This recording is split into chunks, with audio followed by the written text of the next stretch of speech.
అందరికీ నమస్కారం. ఈ కార్తీక మాసంలో దీపారాధనకి, నదీ స్నానానికి 365 ఒత్తులు వెలిగించడానికి ఎంతో ప్రాధాన్యత ఉంటుంది. ఈ నేపథ్యంలో చాలామంది తెలిసి తెలియక దీపారాధన చేసేటప్పుడు 365 ఒత్తులు వెలిగించేటప్పుడు అనేక పొరపాట్లు చేస్తూ ఉంటారు.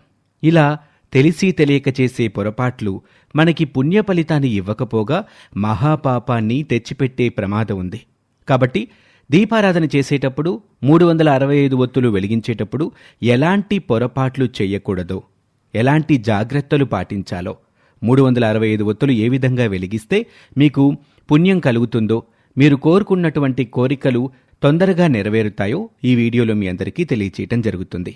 ఇప్పటి వరకు మీరు మా ఛానల్ని సబ్స్క్రైబ్ చేసుకోకపోతే వెంటనే సబ్స్క్రైబ్ చేసుకోండి. సబ్స్క్రిప్షన్తో పాటు పక్కనే ఉన్న బెల్ ఐకాన్ని క్లిక్ చేయటం వల్ల మేము అప్లోడ్ చేసే ప్రతి వీడియో కూడా మీకు